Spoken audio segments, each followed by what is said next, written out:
ত্রিপুরা জনগোষ্ঠীর ঐতিহ্যবাহী বৈশু 2025 উপলক্ষে ঠাকুরছড়ায় ফুটবল টুর্নামেন্ট ও ঐতিহ্যবাহী খেলাধুলার আয়োজন। খাগড়াছড়ি প্রতিনিধি পাঠানো তথ্য ও ভিডিও চিত্রে দেখুন বিস্তারিত। আমাদের সংস্কৃতি, আমাদের আত্মপরিচয়, এই প্রতিপাদ্যকে সামনে রেখে খাগড়াছড়ি সদর উপজেলার ঠাকুরছড়া নতুন বাজার এলাকায় বৈশু 2025 উপলক্ষে আয়োজিত হয়েছে বর্ণাঢ্য খেলাধুলা ও ফুটবল টুর্নামেন্ট। ঐতিহ্যবাহী ত্রিপুরা জনগোষ্ঠীর প্রধান সামাজিক উৎসব বৈশুকে কেন্দ্র করে আয়োজিত এই ক্রীড়া উৎসব শুরু হয় গত 5 এপ্রিল শনিবার বিকেলে এক অনাড়ম্বর উদ্বোধনী অনুষ্ঠানের মধ্য দিয়ে।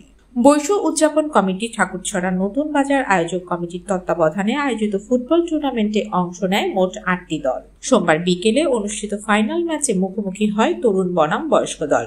রুদ্ধশ্বাস এই খেলায় শেষ পর্যন্ত তরুণ দল 4-3 গোলে জয়ী হয়। খেলা চলাকালীন মুহূর্তে দর্শকদের উচ্ছ্বাস ও করতালিতে প্রকম্পিত হয় পুরো মাঠ এলাকা। উৎসবমুখর পরিবেশে অনুষ্ঠিত এই আয়োজনকে কেন্দ্র করে ত্রিপুরা জনগোষ্ঠীর মাঝে তৈরি হয় মিলন মেলা। আয়োজক কমিটির সদস্যরা জানান, বৈশুকে কেন্দ্র করে নতুন প্রজন্মের মাঝে সাংস্কৃতিক ঐতিহ্য চর্চার আগ্রহ বাড়াতে এ ধরনের আয়োজন নিয়মিত করা হবে।